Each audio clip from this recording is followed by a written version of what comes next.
Oh, hello. Oh, we're live? Are we live? We are live.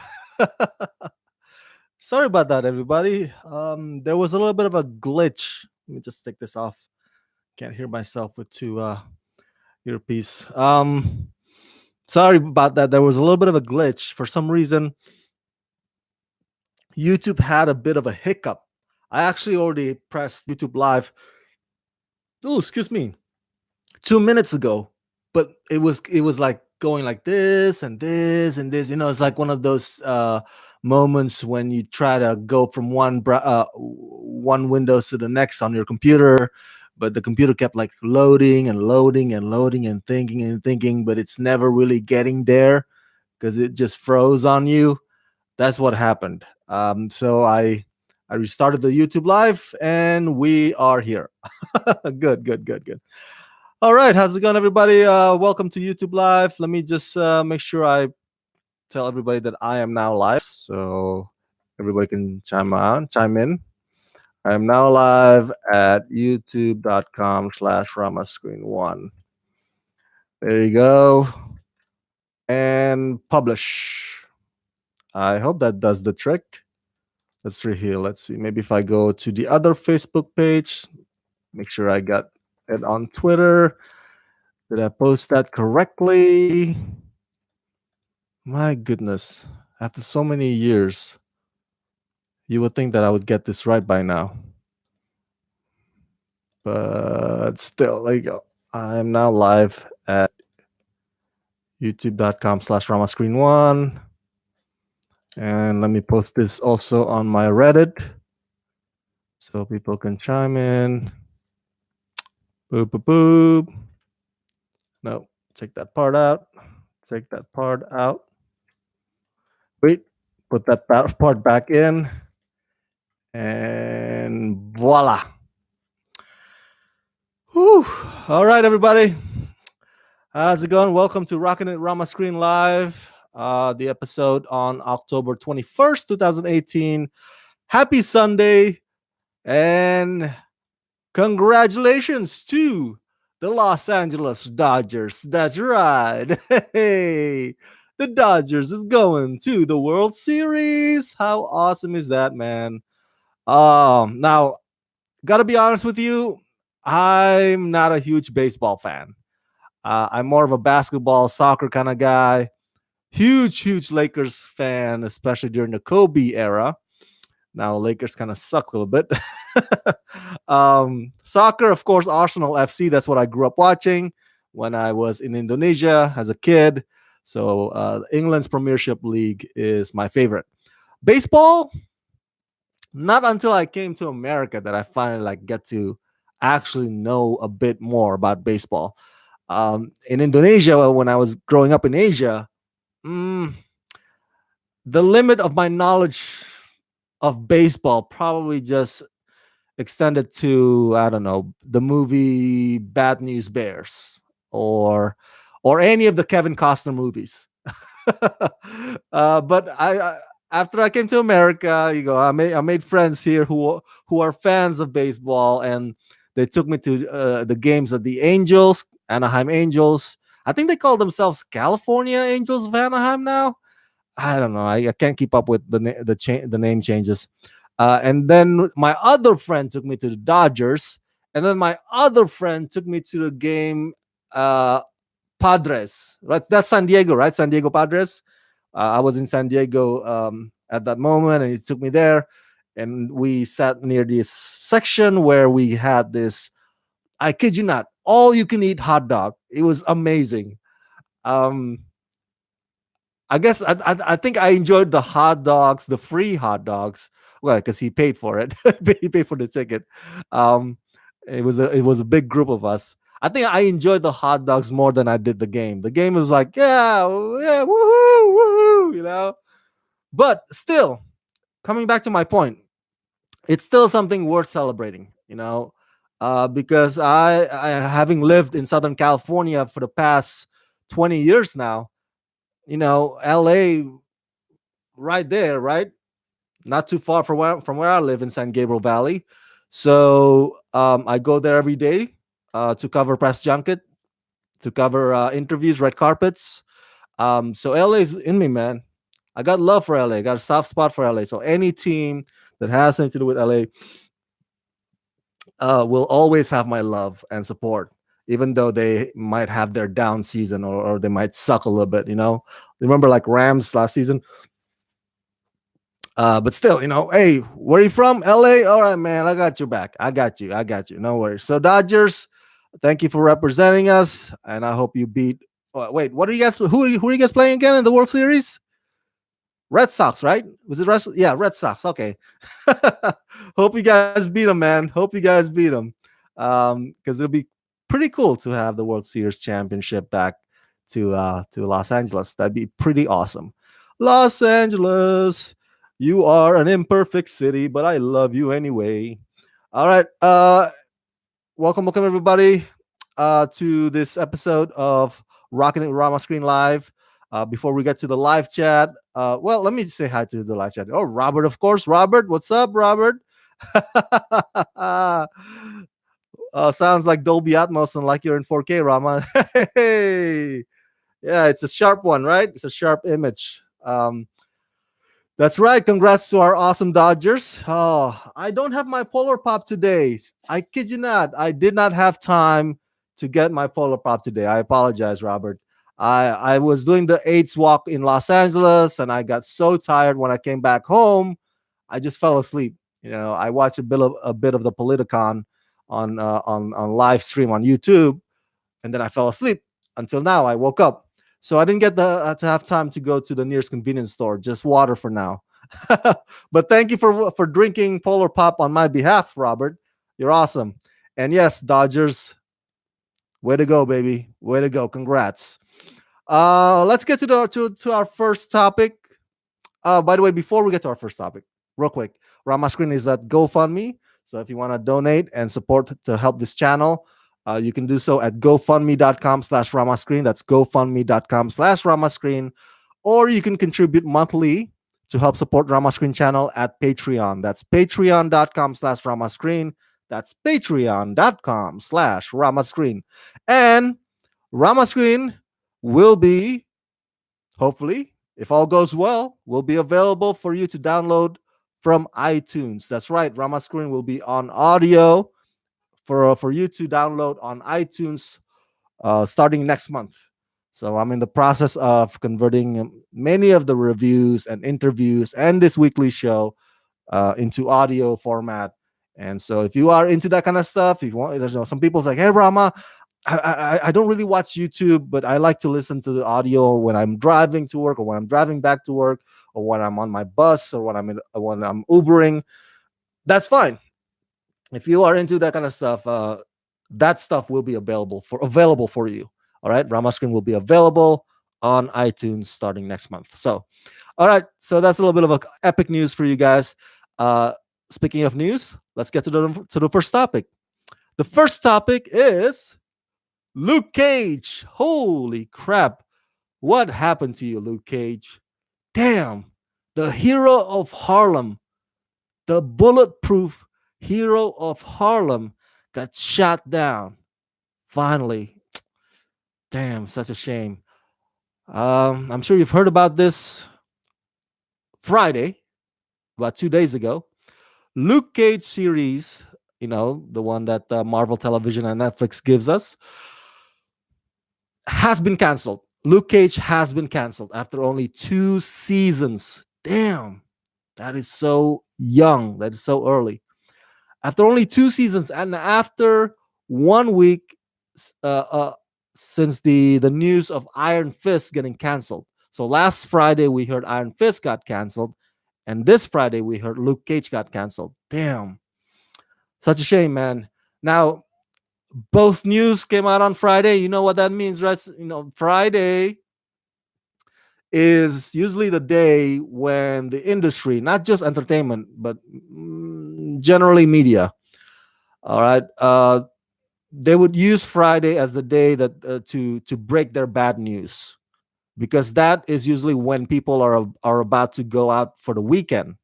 So they'll dump it in Friday, hoping it won't make too much of a splash. But this is not like the 80s or 90s anymore. Every day is a splash when there's internet and Twitter. So when news hit the web that Luke Cage had been canceled on Friday, boom, it went trending like crazy. I was like, no.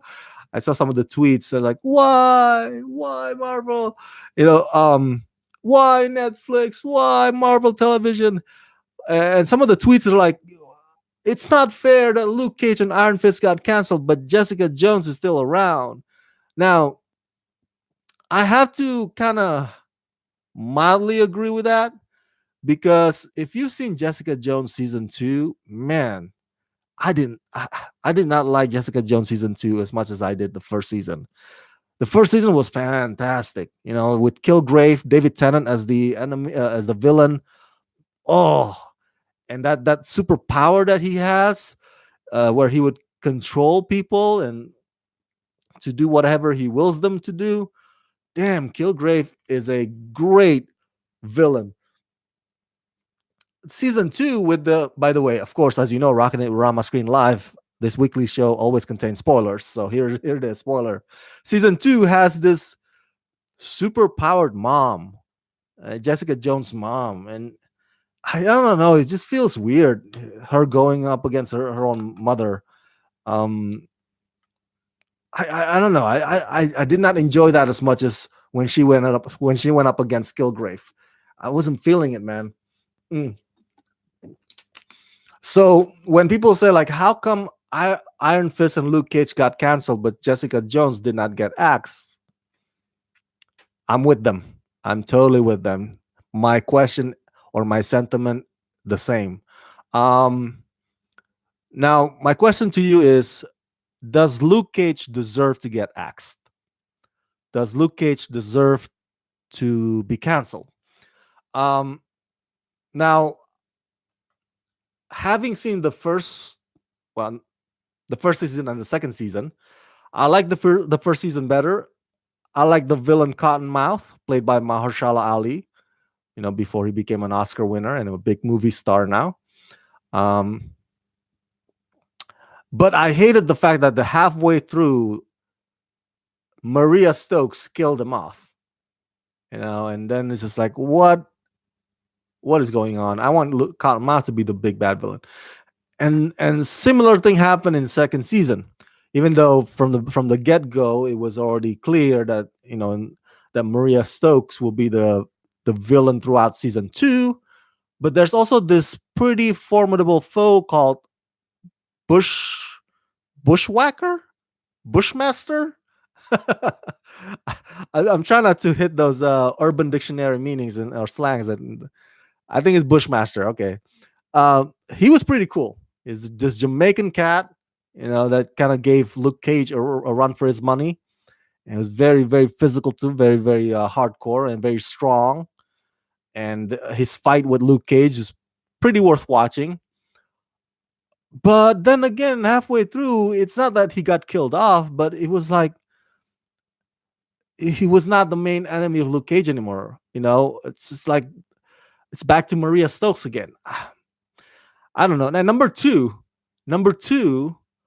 um, now don't get me wrong. All right, I totally get why Luke Cage would incorporate so much jazz, blues, um, R&B, well, was sort of like a rhythm and blues too, hip hop, because Maria Stokes or Mariah Stokes, I should say Mariah, not Maria Stokes. Mariah Stokes owns this nightclub, and she would host, a bunch of musicians. And so every episode, there would be like two or three, I would say about probably max two. Yeah, two songs per episode. And I think one of the songs would usually accompany a fight scene. And another song would just be kind of like you see the club artist, on the stage performing. I the I'm not hating that style. All right, I'm not hating it, but after a while, it does kind of get distracting, and you feel like you just want to fast forward it. It's like especially when they're performing on the stage. It's like, what is this? Am I watching a music video? Why am I watching a music video? Why am I watching a concert here?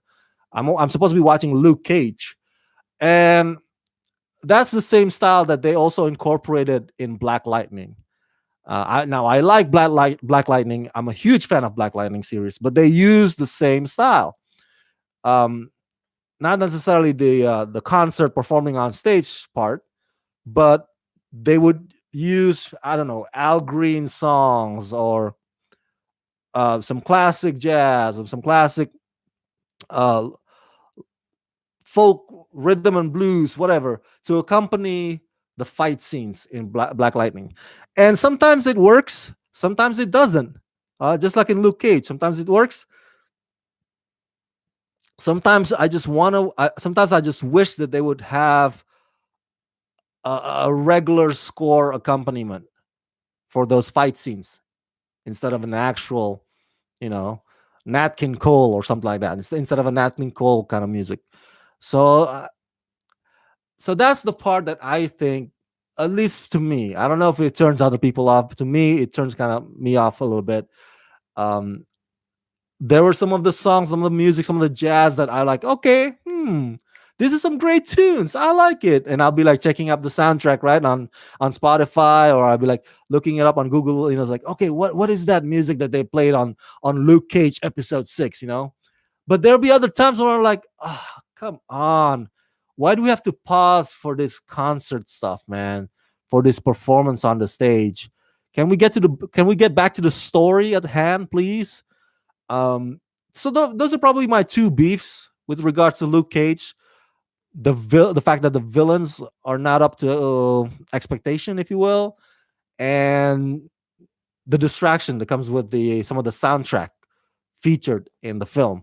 Um, so, but do I think Luke Cage deserves to get canceled because of those reasons? No, no. I think if anything, if they the fact that Marvel Television and Netflix kind of gave up on Luke Cage, that is just sad. That is so sad.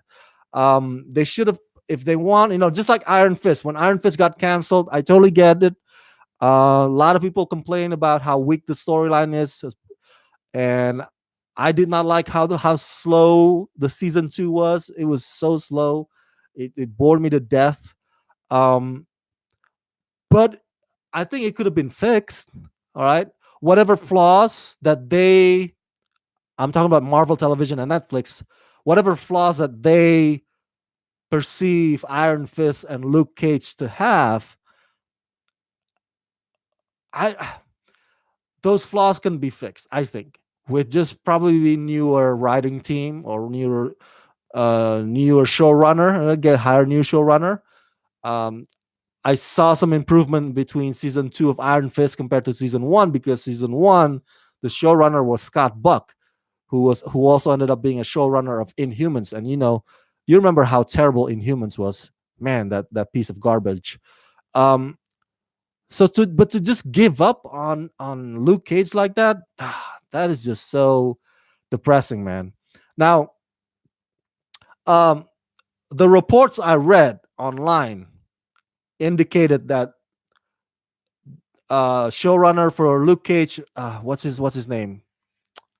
I can't remember on the top of my head right now, but he and the writing team in their writers' room actually already started working on the scripts for Luke Cage season 3, because they were under the impression, they were so confident that the show would get a renewal for third season. Um, but the reports I read is that Netflix, the executives, read the scripts and they did not like it. They did not like where the show is headed as far as story goes, and so they ended up axing it. I guess that could be the reason why. You know, sometimes creative differences just so different that they think like there's no going back from this.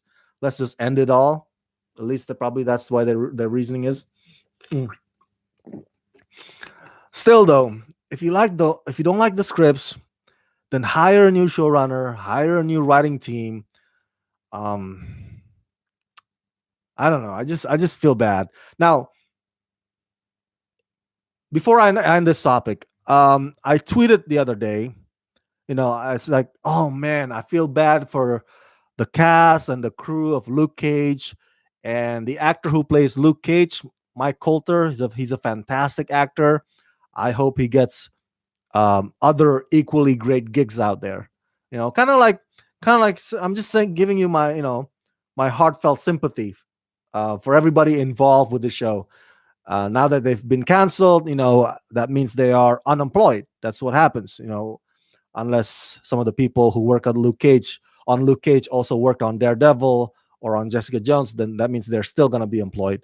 But for the most part, when there's cancellation, that means they lost their jobs. So I'm tweeting to share my sympathy and pretty much saying that, hey, hopefully they get other employments out there, because it takes a village to create a show, just like it takes a village to make a movie. It's not just the guys that you see on the screen or in front of the camera.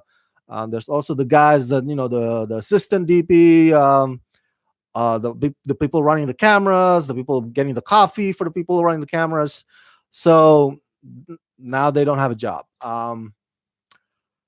But the my tweet got responded by another tweet saying, "Hey Rama, how do you?"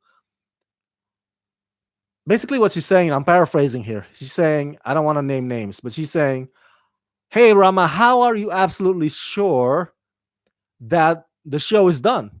Maybe Iron Fist and Luke Cage will end up in Disney's or at Disney's streaming service that's going to be launched in 2019. Remember, Disney is developing a new streaming service of their own that's going to be launched in 2019. And so she's suggesting, hey Rama, you're making a pretty bold conclusion here when there's a possibility that you might see Iron Fist series revived or Luke Cage series revived at the Disney's new streaming service. Well, number one, I wasn't making a bold statement. Like I said, I was just sharing my sympathy. Like if somebody dies or if somebody gets sick, you say things like my deepest condolences, or hope you get well soon or get a speedy recovery. That's the normal thing to say. That's what humans would say to another when another person is going through some tough times. So I'm not saying, hey, I'm absolutely sure that's the end of Luke Cage. Frankly, I don't know. And for her to assume that the show might have a chance of coming back to life at Disney streaming service, that's also a little bit of a you know too big an assumption on her part. Um, let's just leave it at I don't know for now. All right. I remember when Iron Fist got canceled last week, I told you guys I hope Iron Fist comes back in Defender season 2. But a friend of mine said, after the show, it's like, hey Rama, the Defenders, they're not, they were not renewed for second season. There's never gonna be the Defender season 2. I was like, oh, I did not know that. Now I know. Um, and now I'm sad because that means the likeliness of we seeing Iron Fist and Luke Cage is pretty slim now. So yeah, let's leave. Whether or not Iron Fist or Luke Cage will show up at Disney streaming service. If you're theorizing, hey, maybe this is part of a bigger plan, right? Because Disney is absorbing many of their other shows that they probably contracted out, because Marvel's under Disney, to this channel or that channel. Maybe they want to put it under one umbrella, and that's the Disney streaming service. Maybe, but we don't know. I mean, Runaways is on Hulu. Um, what's that other one? Cloak and Dagger is on Freeform, right? I'm not hearing any rumors yet about them being absorbed by Disney's streaming service that's going to be launched in 2019. By the way, what I hear is that Disney's streaming service in 2019, the shows that are going to be on there, including the Star Wars live action series Mandalorian and some of the new Marvel shows that they're developing, um, I think Scarlet Witch and Loki are among the rumored ones. What I hear is that the tone will be much more family friendly compared to the other Marvel shows that are on these other channels like Netflix, Freeform, and Hulu. Um, I don't know, but that's what I hear. Um, the shows on Netflix, the Marvel shows on Netflix, they are more, well, let's just say they're not family friendly. Okay, have you seen The Punisher? The Punisher kills people, and you actually see the graphic murder of those people in the by the hands of the Punisher. So the idea of something like the Punisher or Daredevil getting absorbed by Disney streaming service, I'm gonna have to say I'll believe it when I see it. How about that? I'll put that in that category for now. Um, so so that's the whole thing about Iron Fist and Luke Cage getting canceled. Now it's down to just Jessica Jones, Daredevil, and Punisher. Do you think Jessica Jones should be next? What do you think? Do you think Jessica Jones should be canceled? I think one of the problems of Netflix Marvel shows, especially with this year, is that they arrive too many in one year. Like, what I mean by that is that back in March we had Jessica Jones season 2, right? And then in the middle of smack in the middle of summer we had Luke Cage season 2, and then the late summer we had Iron Fist season 2, and then bam, this past Friday we had Daredevil season 3. I mean, come on. Why did they have to release all four like that, so close to one another in one year? The frequency is just too. Come on, man. We talked about this. We already discussed this plenty of times.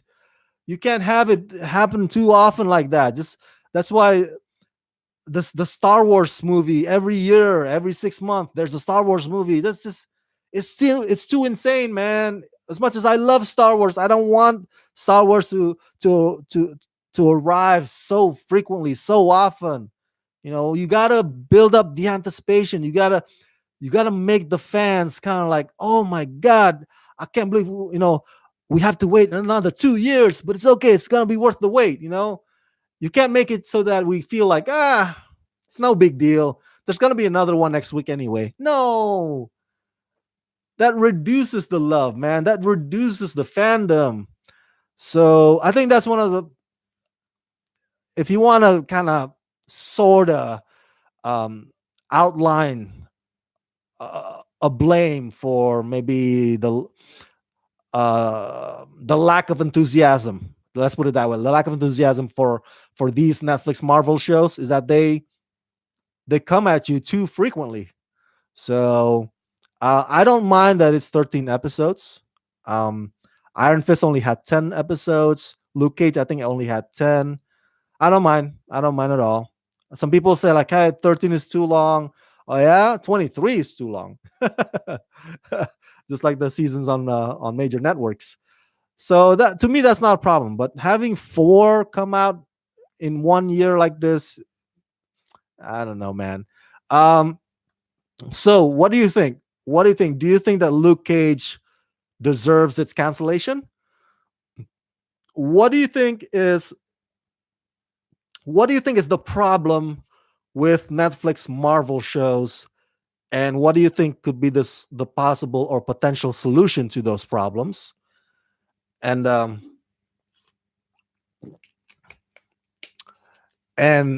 my next question is, who's gonna be next? Who's gonna be next? Who's gonna be axed or canceled next? So, do you think Luke Cage deserves to be canceled? What do you think the problem is with Marvel television or Netflix Marvel shows? The Marvel shows on Netflix. And number three, who's next on the chopping block? Who's next? As always, please, I wanna hear your thoughts about this down below in the comment section. Let's rock this. All right, let's get to the chat here. Real quick. Yeah, yep. Robert says that sucks dumping bad news on the weekend. That's true, man. That's true.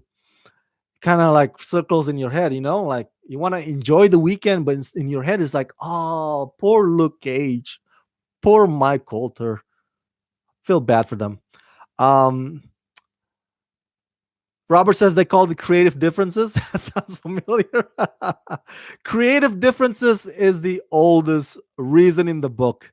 That's the reason they would give you if they don't when they don't want to give you the real reason. You know, maybe they're too lazy or they just want to like, yeah, it's creative differences. That's the reason, folks. Run with it. Run with that. Robert says Jessica Jones out. Netflix, space out your shows. The quality of the shows also suffers. That's right, man. Jason Cordero's in the house. Yeah, what up, JC? By the way, Jason also goes by Coach Movies. That's right. So follow him on Instagram and on Stardust because Coach Movies, aka Jason Cordero, has some pretty cool opinions about movies as well. And you do not want to miss out on that. And as I mentioned last week, we're going to have a new Coach Movie segment here at Rama Screen where I will be giving you a compilation of Jason's Stardust reaction of some of your beloved movies of all time. uh, all right, so before we get to the next topic, real quick again, Rama Screen is at GoFundMe. So if you want to donate to help support this channel, please do so at gofundme.com/Rama Screen.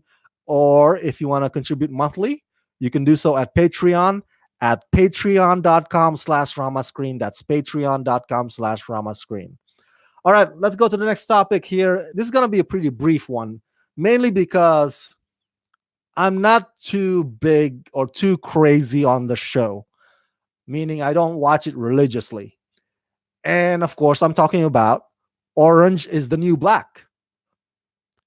Any of you guys watch Orange is the New Black? Any one of you? Any one of you guys? Orange is the New Black fans out there? Let me see your hands if you are. The show is coming to an end. It was announced this week that the upcoming season 7 will be the show's final season. Now, it's interesting, right? Because we just had Luke Cage and Iron Fist canceled. Both are on Netflix, and now Netflix is ending, not canceling, but ending Orange is the New Black, and they're also closing the curtains on House of Cards. House of Cards upcoming season, which is the 6th season, will be its final one. Now, before I move forward with Orange is the New Black, I gotta say, I like this better than cancellation. What do you mean, drama?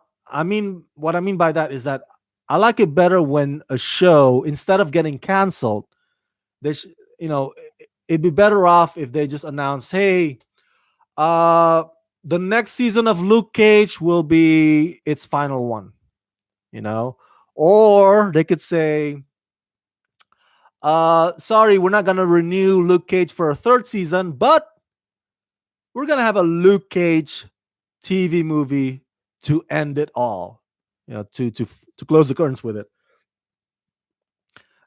I think that's what they are doing, or that what they did with Netflix other show called Sense8. Do you remember Sense8? So they canceled Sense8 and then they brought it back for like a 2 hour special goodbye, a final finale goodbye. See, I like that. I like that.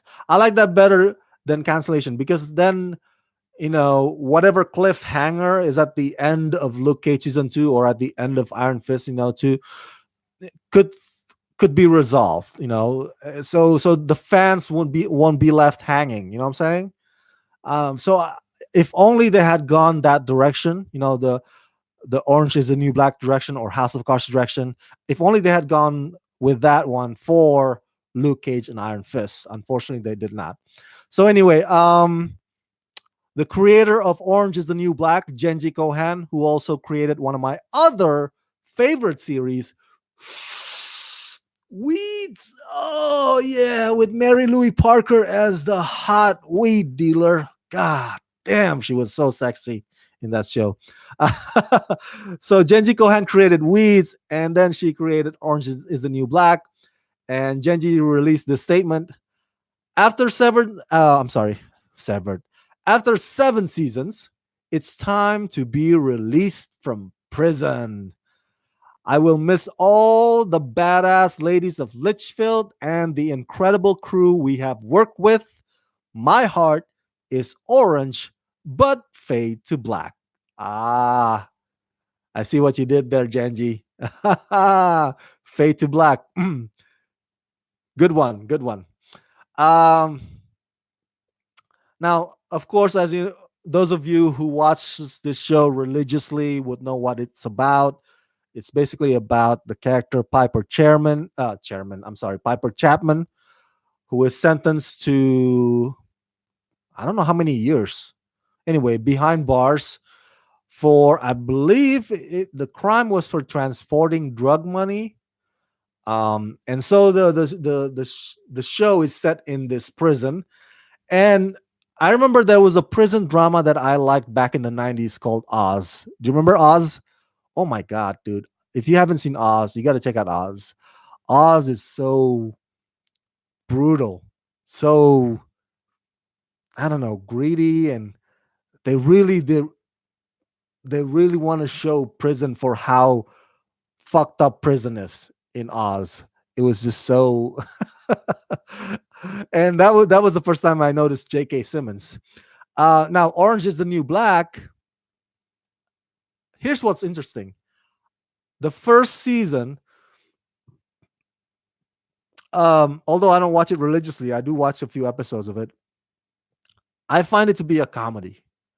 And Orange is the New Black was actually nominated for the category of comedy at the Emmys.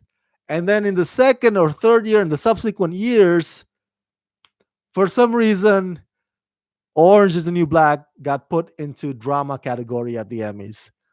And I don't know why that is. I don't have the answer for that. Because I watched a few episodes of I want to say season 4, and it was pretty funny. I did not feel it to be a drama. I did not sense like it was, a drama in the sense of Oz kind of drama, or Game of Thrones or any other drama. It was it was pretty much a comedy in season 4. So I'm still not sure why they got thrown into the drama section or drama category at the Emmys. It's one of the weirdest things. If you have the answer for that, let me know. But it starts out as comedy, and all of a sudden it becomes drama at the Emmys. So it's just the weirdest thing ever. Um, Now they released a very heartfelt video from the cast and crew, including Uzo Aduba, um, whom I met. She is fantastic. I remember posting my selfie photo with Uzo Aduba on Instagram, and got so many likes. I underestimated the fandom of Orange is the New Black. The fans are so hardcore, man. This show has a big following. I kid you not. Um, so season 7, the final season, it's gonna be quite the epic goodbye. It's gonna be like an event when they stream it or when they launch it. It's gonna be an event. I could feel it. So yeah, here's to a good show that had its good run, and it's coming to an end deservingly. All right. This is not getting canceled. It's not. There's nothing sad about this news. So, and I hope the actors, all of them, including Uzo Aduba, will move on or go on to either equally or other better things out there, other better gigs.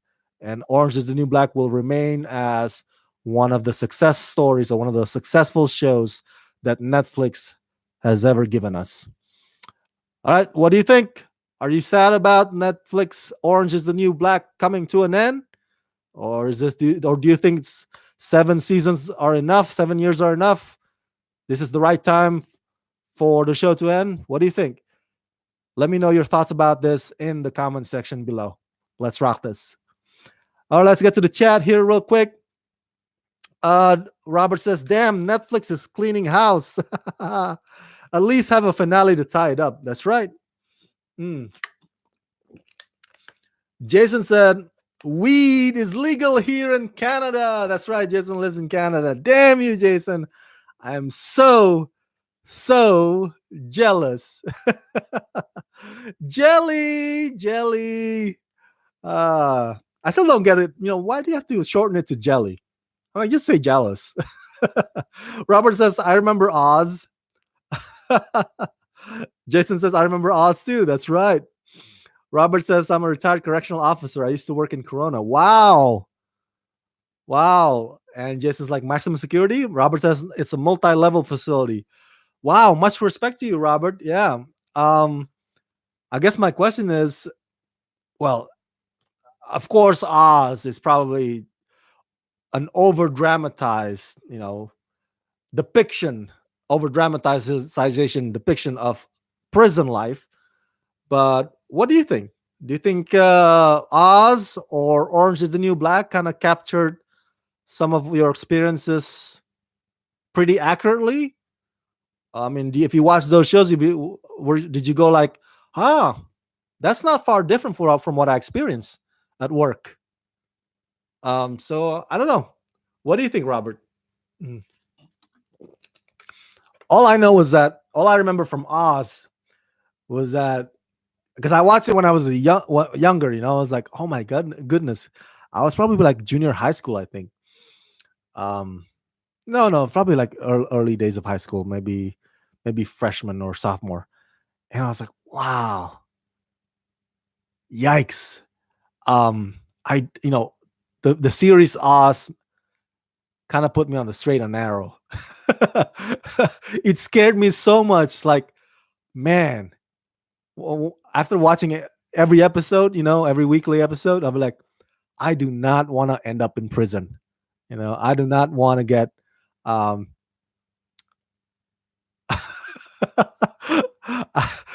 I don't want to say it here on YouTube Live, but I was like, it scared me shitless. It scared me on a straight and narrow path. Watching Oz will pretty.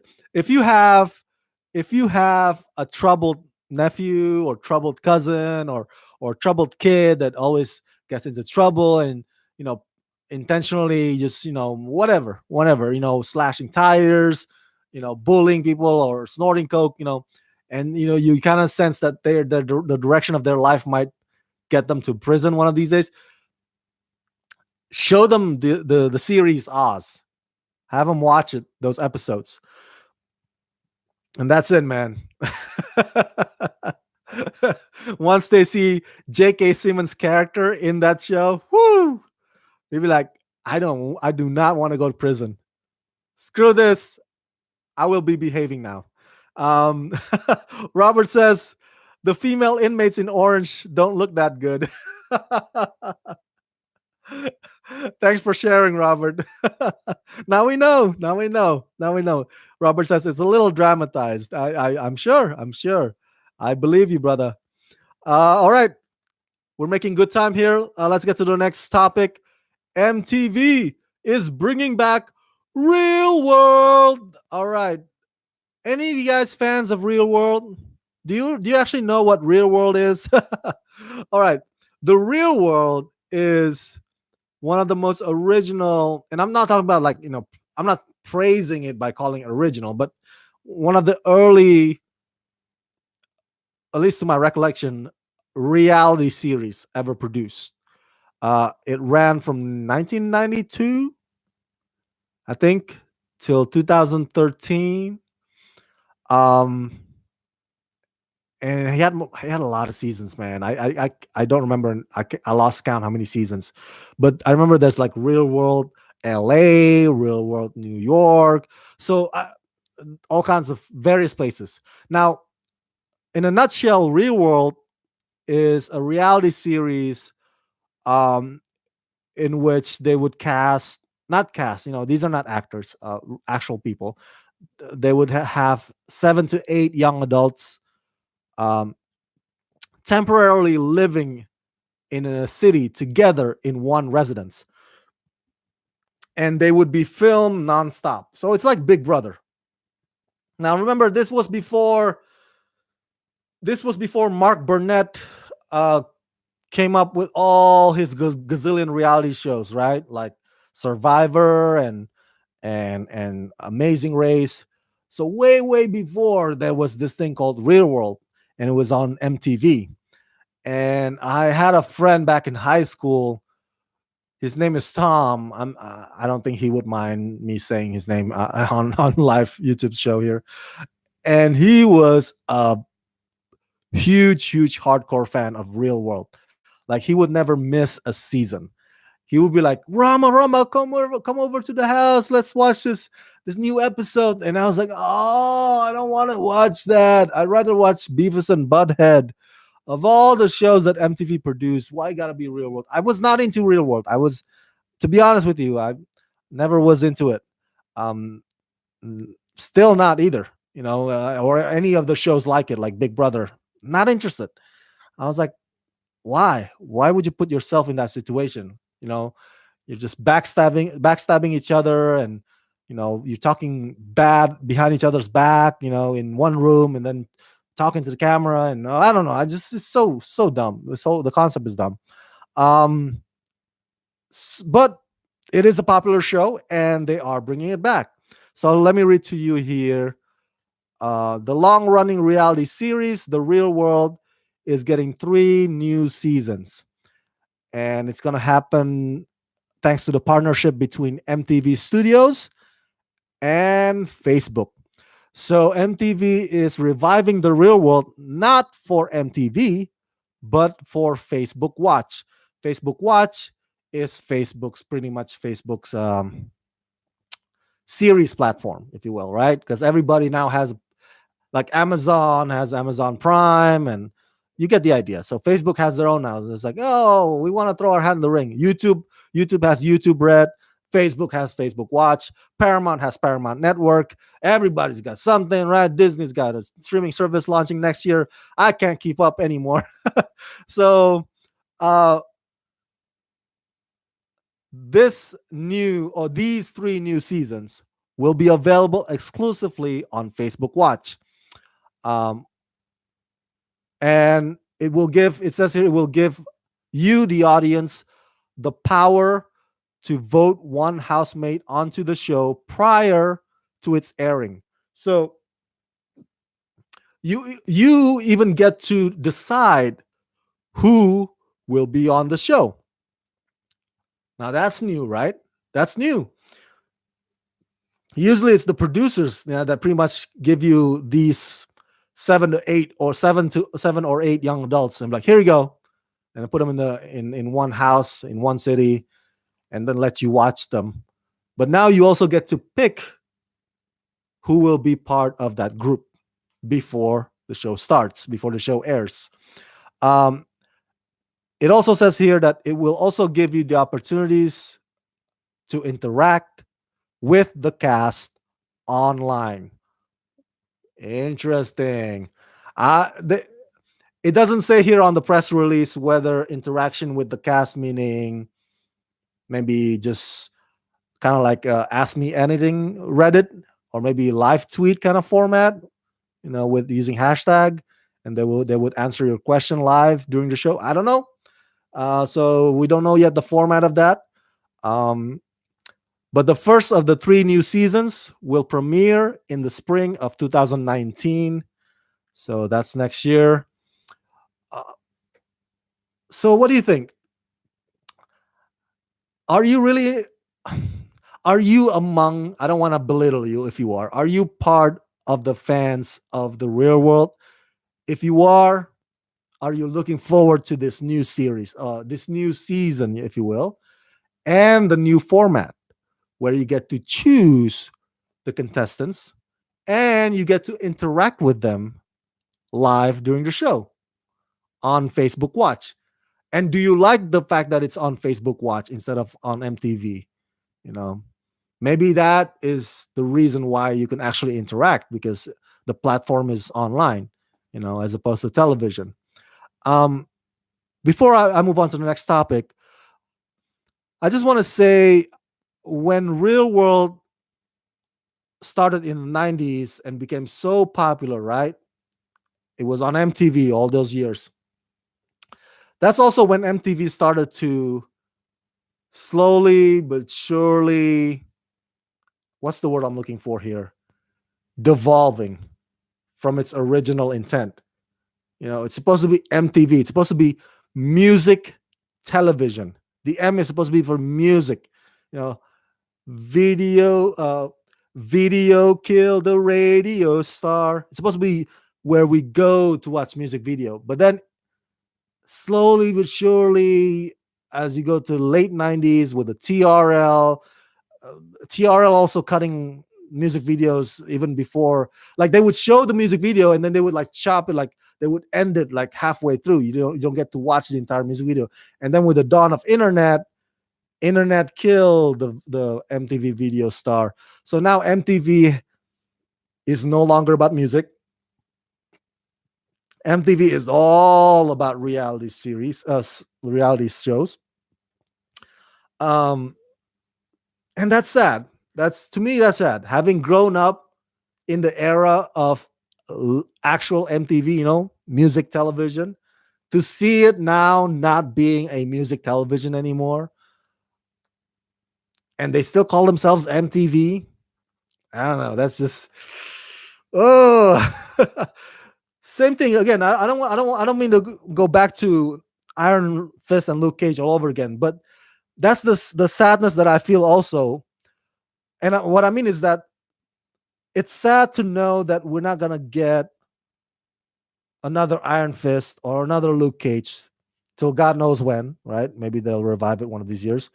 We're not gonna get another season, but it's sad to know. It's sad knowing that Netflix keeps giving Adam Sandler all these movie projects. Netflix keeps throwing Adam Sandler money or budget to make more shitty movies on Netflix. I'm like, it's sad, man. Now I'm not belittling Adam Sandler. Okay, I've met Adam Sandler in person. He's one of the nicest guys in Hollywood. I kid you not. One of the friendliest celebs in Hollywood. And trust me, I've met some celebrities in Hollywood. But Adam Sandler is just so kind. But he makes shitty movies, and we don't, so the idea that we don't get Bulletproof Hero of Harlem, but we get um another Adam Sandler Netflix movie, that's sad, man. I'm not angry. I just feel sad. There's something so heartbreaking about that fact. Um, same with this. The fact that MTV is no longer music television, but still calls themselves MTV, and all these crappy reality series that they keep unleashing. It's just sad. It's just so sad. I grew up with MTV Most Wanted. That was an excellent show. But as Bob Dylan said in his song, times they are a changing. Yes, they are, Bob Dylan. Yes, they are.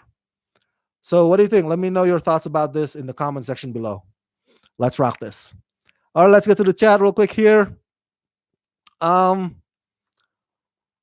Robert says, "Real World." I remember that. Tila Tequila was on the Real World. Remember that? Oh, really? See, it's probably one of the seasons that I did not get to see, or I chose not to see.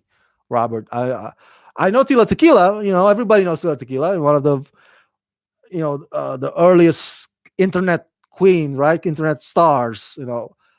One of the earliest viral stars on the web. But I didn't know that she got her start from the Real World. I did not know that. Um, Robert says, I remember when MTV just played music videos for 24/7. Yes. Yes, I remember that too. Oh, the good old days, man. The good old days.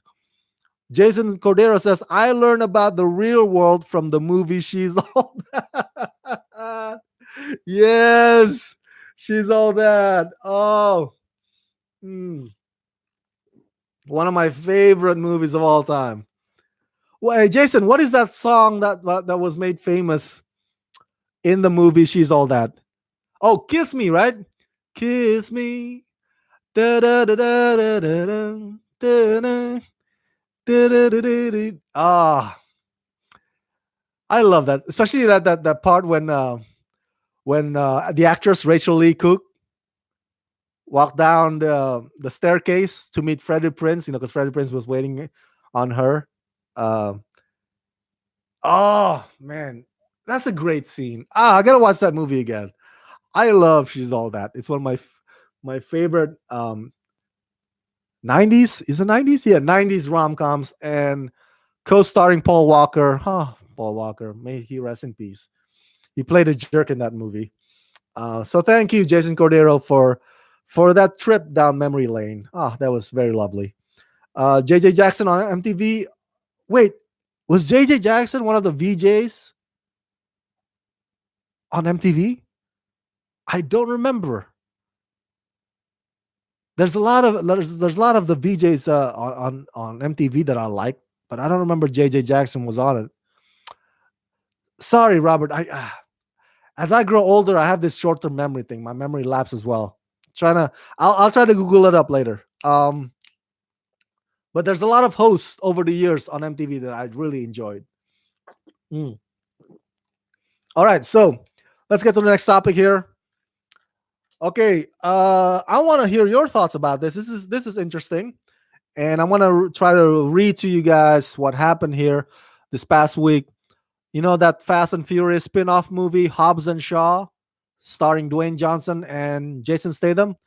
Well, even though the film is already in production and you've seen some of the first images of the movie, well, guess what? There's trouble in paradise because the producer of the Fast and Furious franchise, Neil H. Moritz, has filed a lawsuit against Universal Pictures over Hobbs and Shaw. And I'm reading off of the article here on Deadline. So basically, Neil Moritz is suing Universal for this spin off movie Hobbs and Shaw because, well, Moritz is demanding to be reinstated as the lead producer on Hobbs and Shaw, and he demands to be paid tens of millions of dollars in lost compensation from the studio. So basically, so I don't confuse you with the whole legal jargon here. Basically, um, in a nutshell, Universal wanted Neil Moritz to take a bit of a pay cut, a reduction in compensation. Um, and when Moritz refused, I think Universal wanted to also kind of take his credit out of Hobbs and Shaw, which pissed him off even more. Now, Neil Moritz has been with the Fast and the Furious franchise since the beginning. Since the beginning. All right, the first Fast and Furious movie in 2001. As a matter of fact, if you read it up, if you read up the history of the franchise, Neil Moritz is one of the people who approached Paul Walker for the project, The Fast and the Furious. I think they called it some other name at the time, and Paul Walker had this idea for it too. Like, oh, how about we do like a mix of Days of Thunder and this and that. So they were there from the beginning. So to have somebody who's been there from the beginning, all of a sudden getting, a pay cut or maybe not even a credit in the spin-off movie, it. I don't blame Neil Moritz for suing Universal. Let me just say that much. Uh, Let me give you the quote here on the article. It says, in an extraordinary show of bad faith, and just a few days before filming was set to begin on Hobbs and Shaw, Universal took the position that Moritz either had to amend his oral producer deal to accept substantially inferior financial terms, or be cut out of the picture altogether. Remarkably, despite Moritz having complete pay or play protection on all of his last several deals on the Fast and the Furious franchise, and having relied on Universal's oral promises, Universal also took the product over an approximately year and a half period without honoring its oral producer agreement. Wow. So it seems that Universal was trying to pull a fast one on him now. No pun intended. Trying to cut corners and pull a fast one on Neil Moritz. And Neil Moritz was like, aha, I see what you're doing there. Yeah. No, no. I'm suing your ass. um so that's where we are right now. The lawsuit has been filed. No update yet as to whether they've settled or reached an agreement, whatnot. No update yet. Um, Let me read to you more here on the article. It says that um, the budget for Hobbs and Shaw was actually 15 million less at the time of this call that it had been when Universal had first sent the draft producer agreement to Moritz Council in May 2018, which contained the first dollar gross deal to which the parties had orally agreed. Okay, so I'm not a lawyer. Okay, I'm not trying to give you some law mumbo jumbo jargons here. So there might be also, according to that quote, I'm just speculating here. There may have been something like an agreed upon something that they agreed upon that Universal saying, hey, this is what you agreed on this project, and now you're trying to sue us. Um, so we'll see. We'll see who gets to win this case. But right now, though, if you ask me, hey Rama, which side are you on? I think I'm gonna be going on the Neil Moritz side here, man. Um, because if I was on his shoes, I'd be like, yeah, that kind of sucks. I helped build these characters, you know. Um, and now you want to make a profit or make a movie, another movie, a spin-off movie based on some of the characters from this franchise that I built, and I don't get shit for it. Yeah, that's not cool. That's not cool. Um, Now, if you remember though, before Hobbs and Shaw started production, remember Tyrese Gibson, one of the stars of the franchise, he too had a problem with the project. As a matter of fact, he had a beef with Dwayne Johnson about the idea of him, spinning off Hobbs and the character Shaw.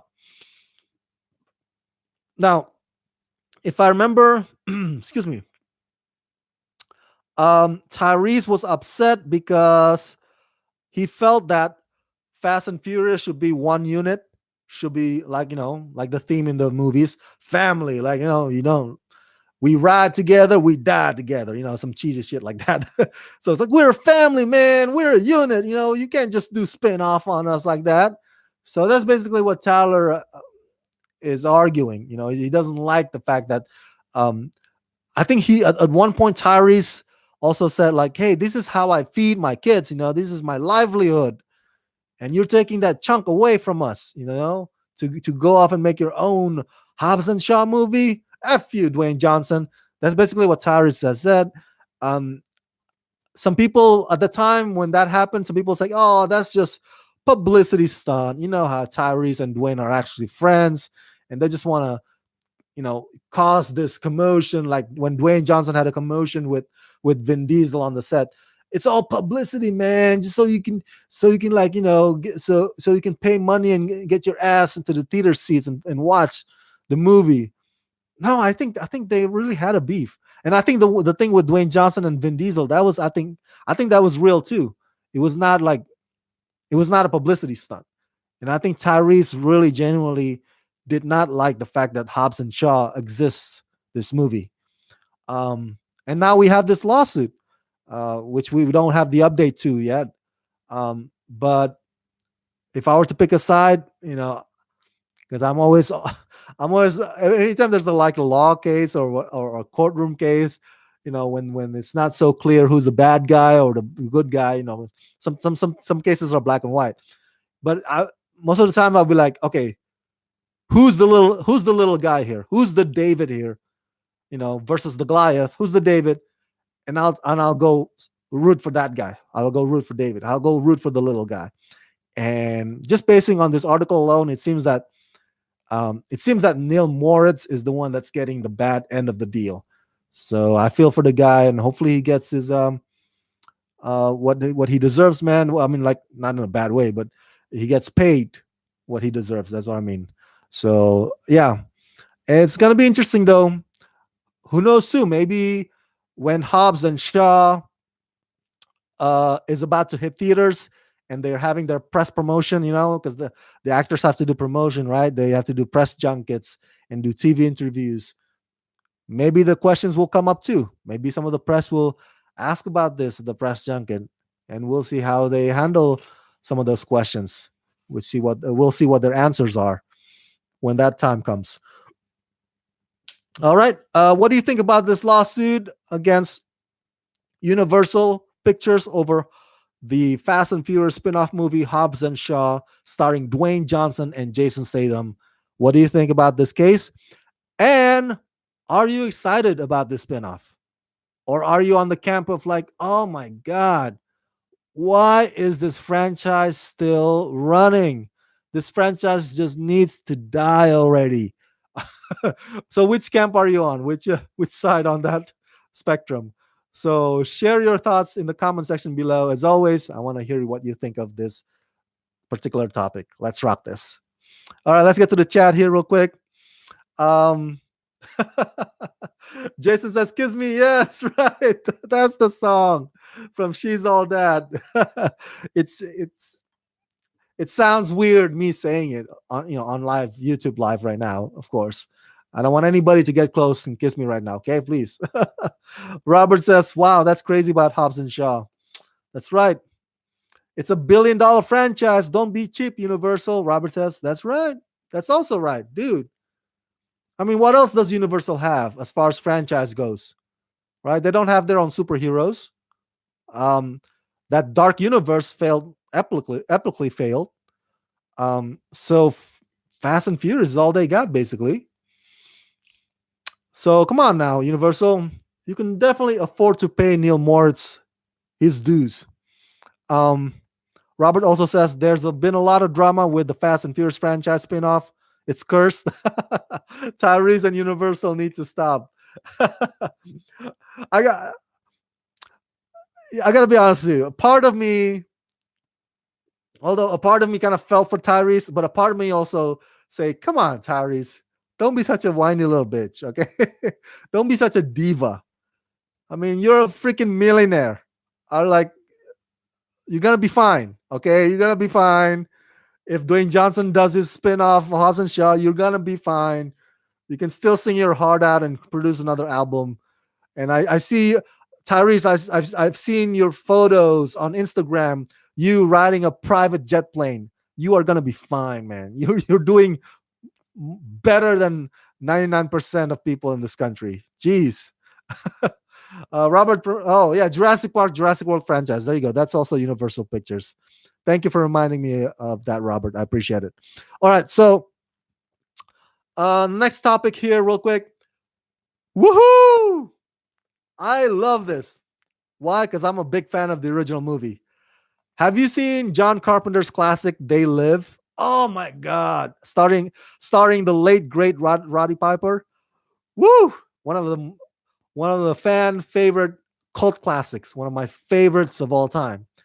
Um, he basically played this guy who got these sunglasses, whenever he wears his sunglasses or puts on his sunglasses, the sunglasses reveal um what's the word I want? The alien conspiracy. There you go. That's what I want to say. That everything is not what it looks.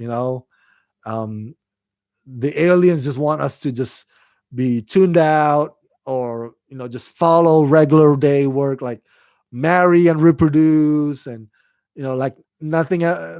nothing big actually happening. Just another day at work. Like you're just a part on a conveyor's belt of the universe, basically. But if you wear the sunglasses, you'll know exactly who's running the show, basically. Um, and I love that movie, not just for that one epic liner when he said, "I have come to chew a bubble gum and kick ass, and I'm out of bubble gum." It not just for the Keith David and Roddy Piper's epic fight scene either, but it's just so the concept is so cool, man. It's like so Orwellian, and and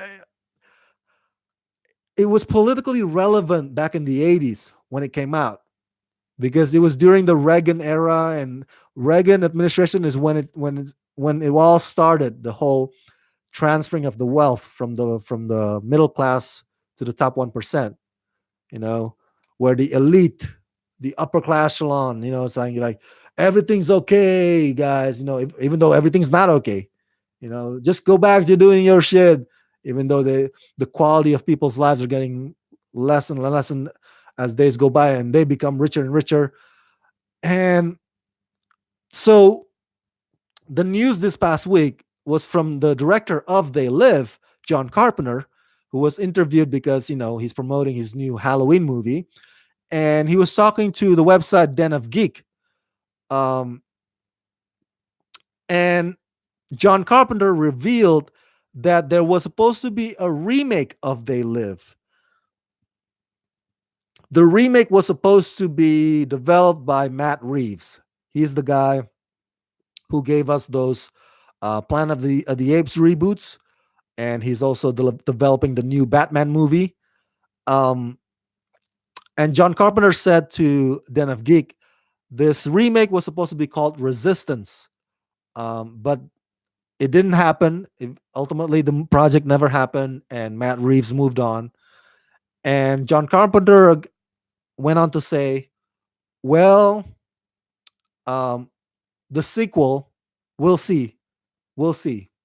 So Carpenter pretty much, so Den of Geek, the outlet, kind of pushed him to get more comment about They Live remake, but I think without realizing it, John Carpenter said the sequel, and then he kind of pulled it back a little bit. It's like, oh my god, I've said too much. Um, so is there gonna be They Live sequel? I hope so. Right now, we can only take this brief comment for what it is. It's not really an official announcement that the project is happening, but as a fan of the 1988 cult classic, I am so stoked. Now, at the end of the movie, I keep saying Roddy Piper. I forget his character's name. Well, anyway, his character died at the end of the movie, and he pretty much destroyed the satellite.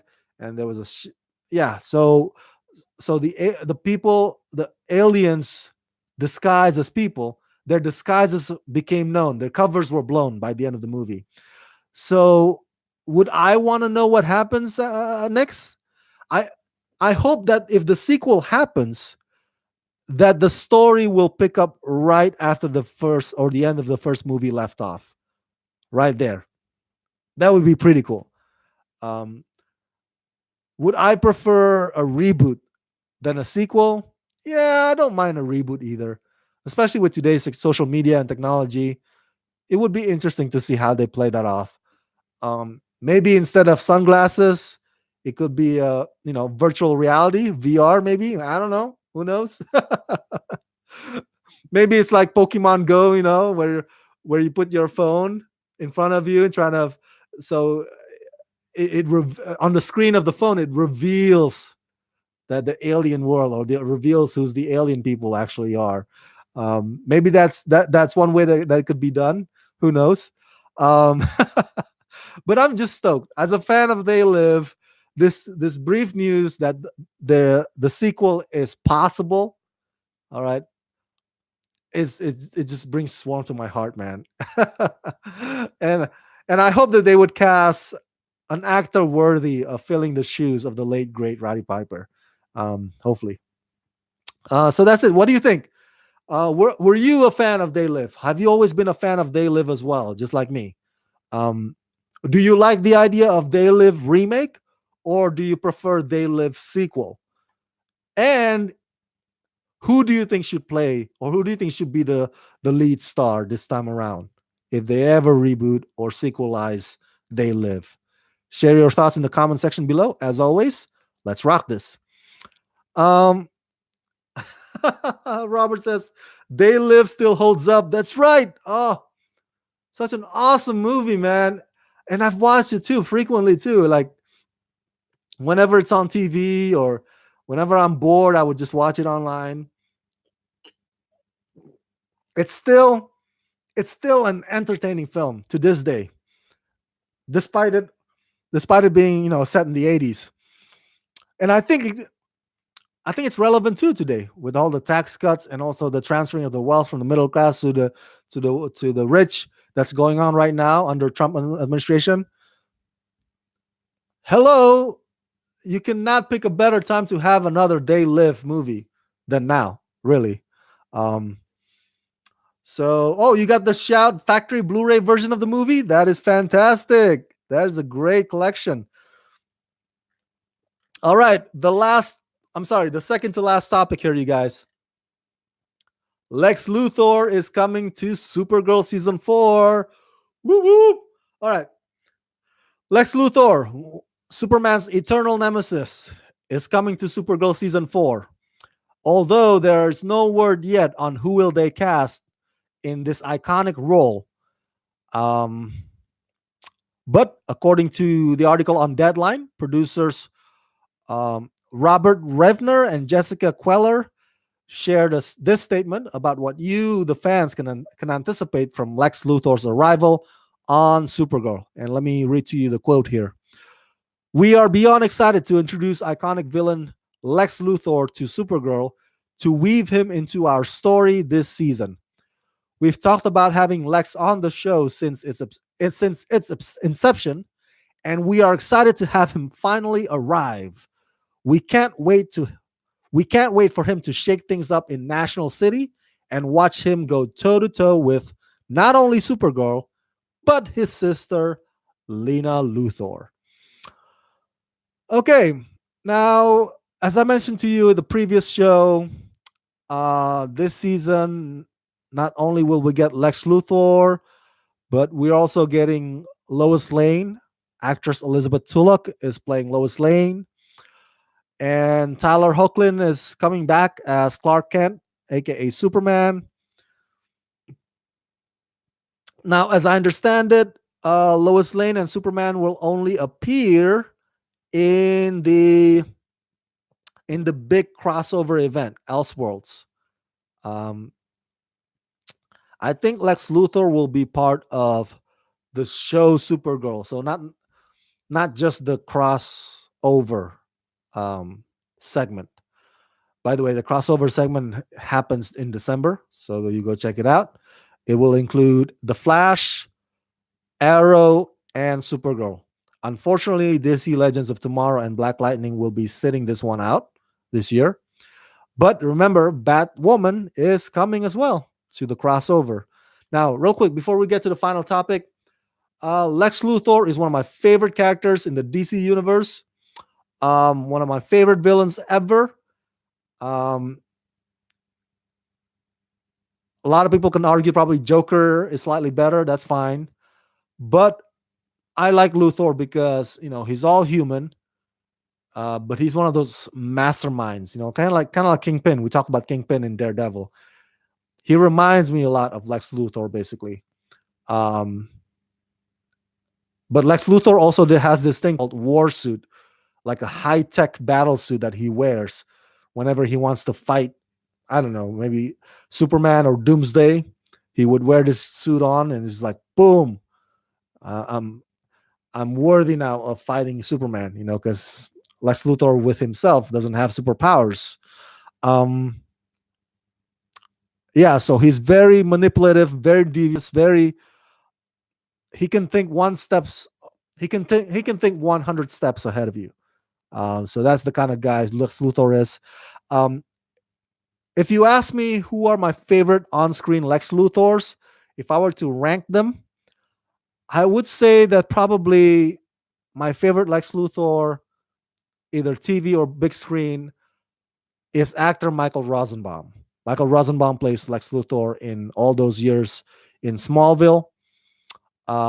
My second favorite Lex Luthor would have to be John Shea from um, Lois and Clark, The New Adventures of Superman. And then, um, and that's it. I think Michael Rosenbaum, John Shea, and then the rest follows after that. Because I have problems with Gene Hackman's and Kevin Spacey's and Jesse Eisenberg's version of Lex Luthor. Well, for one, Gene Hackman, if you don't know this, Gene Hackman refused to shave his head.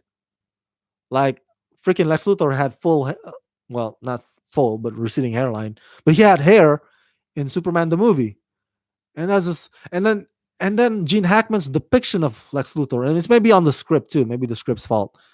It's he was so cartoony, he wasn't intimidating. He was so, I don't know, doofusy.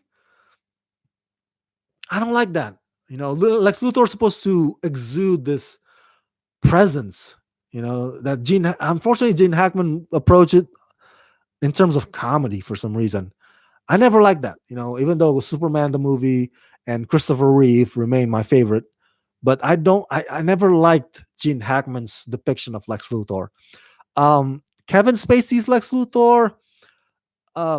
Set aside, Kevin Spacey being a a sexual pervert or whatever you want to call him. Set that aside.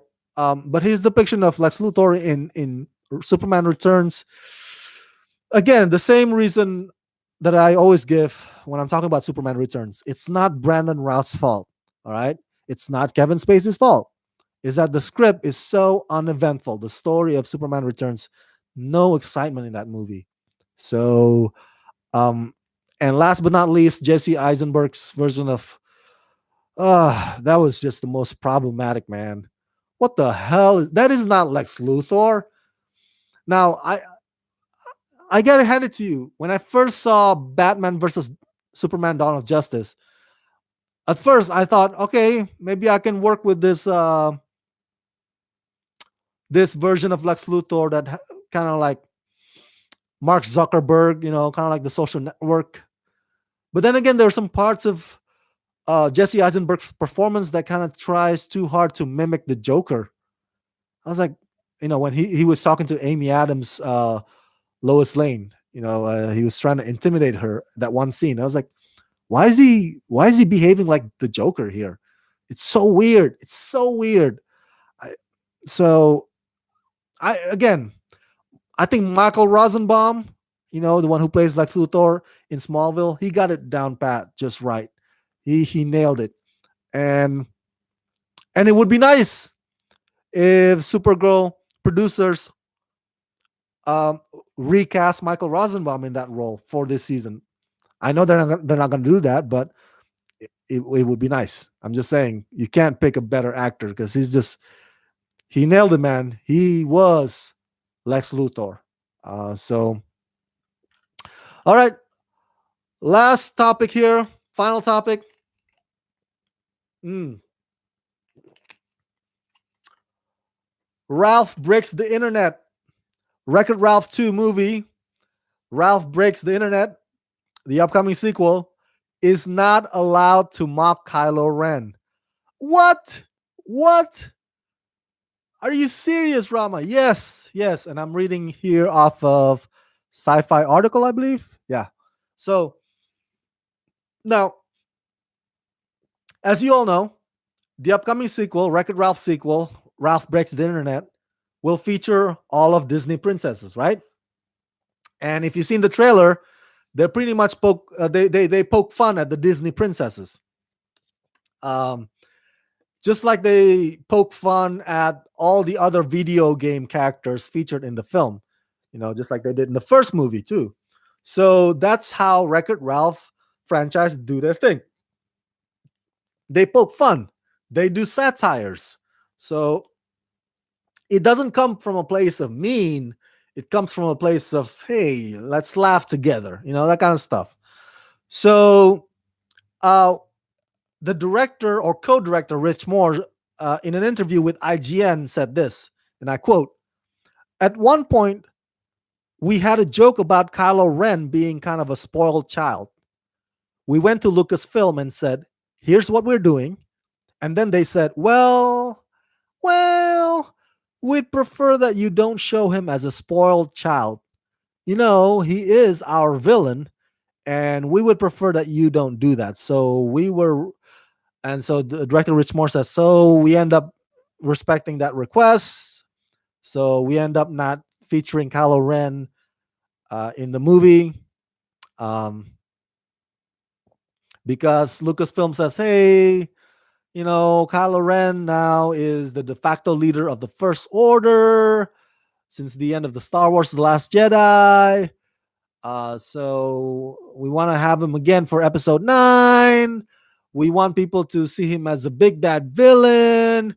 So if you make fun of Kylo Ren in Wreck-It Ralph 2, Ralph Breaks the Internet, then that's what they're gonna remember when episode 9 shows up. They're not gonna be intimidated by the characters anymore. So basically, that's the argument that Lucasfilm gave the director of Wreck-It Ralph 2. And so, what's my reaction to that? Come on, Lucasfilm, come on!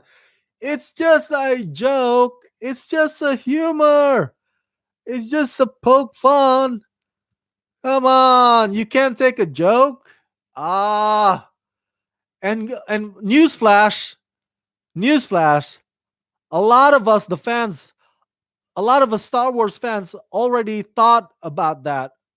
Uh, already thought that about Kylo Ren. We already view him as a spoiled brat. All right, it's not even a secret, So you requesting Wreck-It Ralph to not feature him as a spoiled brat in the film, it's like, wow, that we already think of Kylo Ren in that way. I mean, do you remember that scene in Star Wars: The Force Awakens when um Kylo Ren had a temper tantrum? You don't see it, but he was like, oh, he was like breaking this whole room, and then the stormtroopers kind of walk past the room, and it's like, oh my god, oh, let's not get in there. he, he's in his angry mood right now, and why? Well, I guess maybe because of absentee parents. He doesn't only have daddy issue, but he has mommy issue. And turns out freaking Luke Skywalker wanted to kill him. his his own supposed uncle wanted to kill him. I was like, can you blame the guy for being like, it's like nobody loves me. I want to be just like Darth Vader, because I want to show them. I want to show them. I want to show my dad and my mom, for abandoning me. I want to show them. I want to rule the galaxy. Ha ha ha! Who's laughing now? He's a spoiled brat. He is a spoiled brat. All right, everybody knows that. he's not. He's not Darth Vader. I'm sorry. If you want to make Kylo Ren Darth Vader, he's just not. He's not gonna be as epic. He's not gonna be as villainous. He's not gonna be as intimidating. He's not gonna be as respected as Darth Vader. I'm sorry. Kylo Ren is just not Darth Vader. So just like that internet meme from Mean Girls, stop trying to make it happen. It's not gonna happen.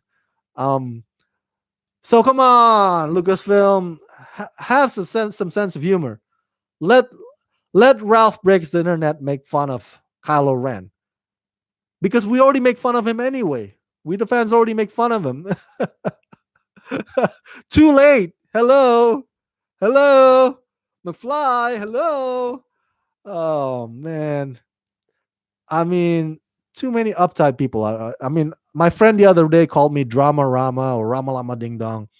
Hey, I don't like getting nicknames, but hey, if it makes him feel happy, or amuses him, even for 1 second, fine, he can go to town with it.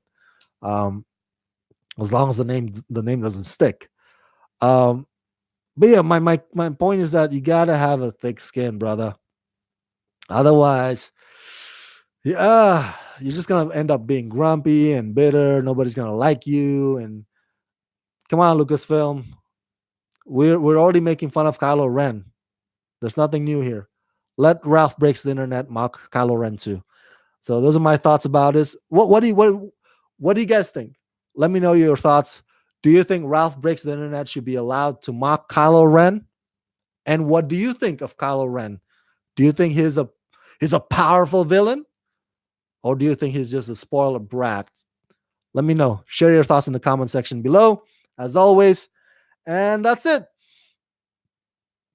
Those are my topics for today, and the news that happened this past week from the world of movies, TV, and entertainment.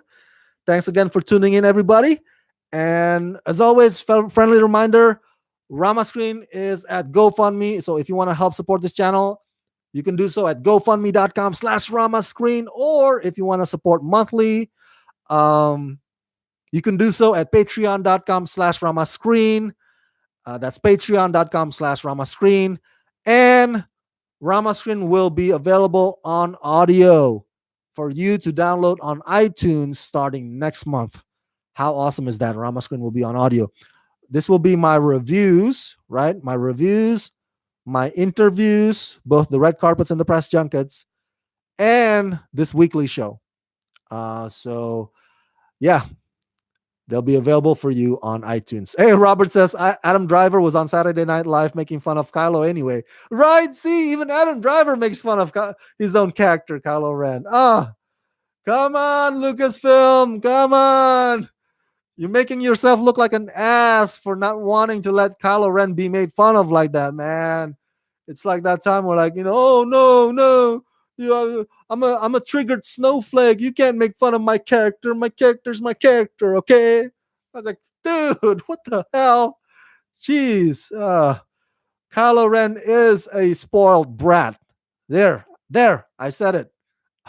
Thanks for tuning in, you guys, and come back again next Sunday, same time, same bat channel, 3 p.m. Pacific time, right here at youtube.com/Ramascreen1. Thanks, Robert. Thanks, Jason.